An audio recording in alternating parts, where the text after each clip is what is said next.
मुसलमान हज यात्रा करने के लिए जाता है, महोदय, जब हज यात्रा करने के लिए जाता है उसकी पहचान तब भारतीय के नाम पर नहीं, पाकिस्तानी के नाम पर नहीं, बांग्लादेशी नाम पर नहीं, भारतीय उपमहाद्वीप का जो भी मुसलमान हज यात्रा करने के लिए जाता है उसकी पहचान हिंदू नाम पर होती है, उसकी पहचान भारतीय, पाकिस्तानी या बांग्लादेश के नाम पर नहीं। लेकिन अगर उसी हिंदू पहचान को हम इनके ऊपर यहां पर लागू करने का प्रयास करते हैं, इनको बुरा लगता है।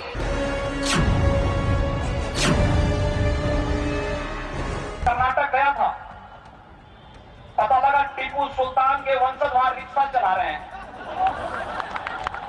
और मैं कलकत्ता गया था, बहादुर शाह जफर के परिवार के लोग वहां एक घर में बर्तन मांज रहे हैं। मौलानाओं, या कान खोल कर सुन लो, जिस दिन हिंदू जगेगा उस दिन कहीं रिक्शा चलाते हुए, कहीं बर्तन मांजते हुए दिखाई दोगे।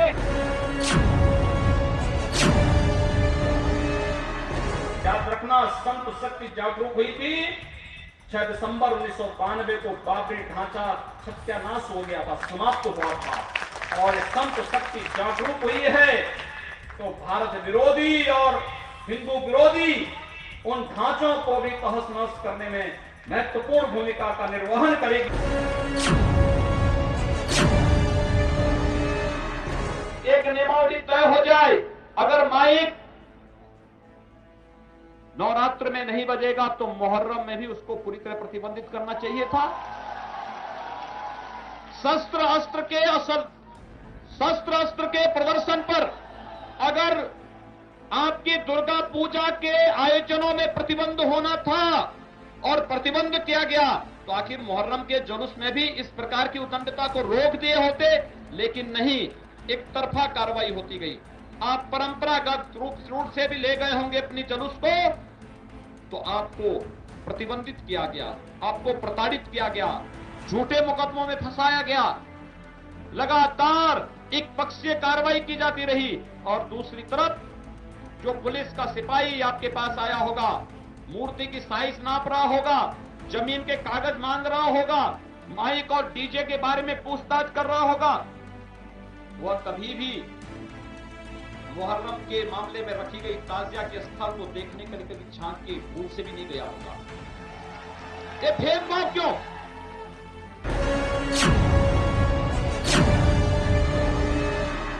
लब के नाम पर जिहाद नहीं होगा, ये लब के नाम पर जिहाद यह राष्ट्रीय सुरक्षा के लिए, सामाजिक नैतिकता के लिए घातक है।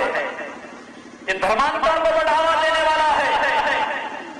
धोखे से, फरेब से, छल से हिंदू बालिकाओं को जिस प्रकार से शिकार बनाया जा रहा है, उसका मुकाबला करने के लिए किसी चाणक्य की आवश्यकता है, किसी चंद्रगुप्त की आवश्यकता है। और देखिए, फिर पूरा तमाशा बदलता हुआ दिखाई देगा।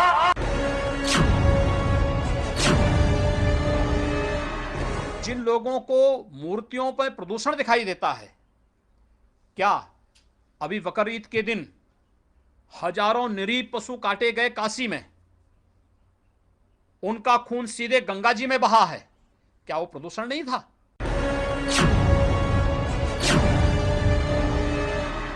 अगर भारतीय जनता पार्टी की सरकार बनेगी तो अयोध्या में भगवान राम का भव्य मंदिर बनेगा, इसमें कोई संदेह किसी को होना ही नहीं चाहिए।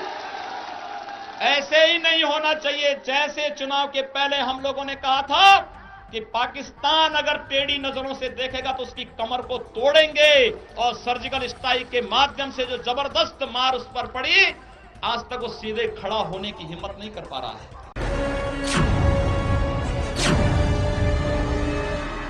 कहा कि यहां भेदभाव होता है। मैंने कहा यह भेदभाव तो उनके संस्कारों में है।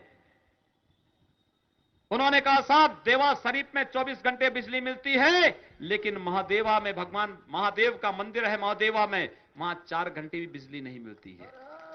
ये क्या स्थितियां हैं? उत्तर प्रदेश में बिजली नहीं बोलती तार, इनका तार, बिजली का तार बिजली नहीं देता है।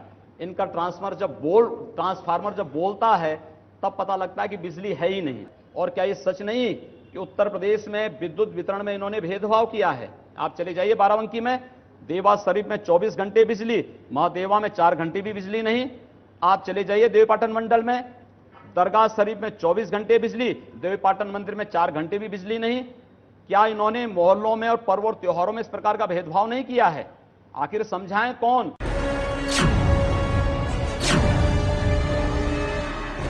मुझे लगता है कि जिन लोगों को भारत के अंदर असहिष्णुता नजर आती है, तो आखिर सहिष्णुता उनको दुनिया में कहां नजर आती है, उनको ही तो बताना चाहिए। आईएसआईएस जो कर रहा है, क्या ये सहिष्णुता है? उनकी पत्नी देश से बाहर जाना चाहती है। ओह, सवाल ये है कि अब कोई जाना चाहता है तो किसी को रोका गया है क्या? किसी को जबरन रोका तो नहीं गया है जाने से। कोई जाना चाहता तो स्वेच्छा से जा सकता है और ससम्मान जाना चाहिए। कम से कम देश के अंदर इसी बहाने आबादी कम तो होगी।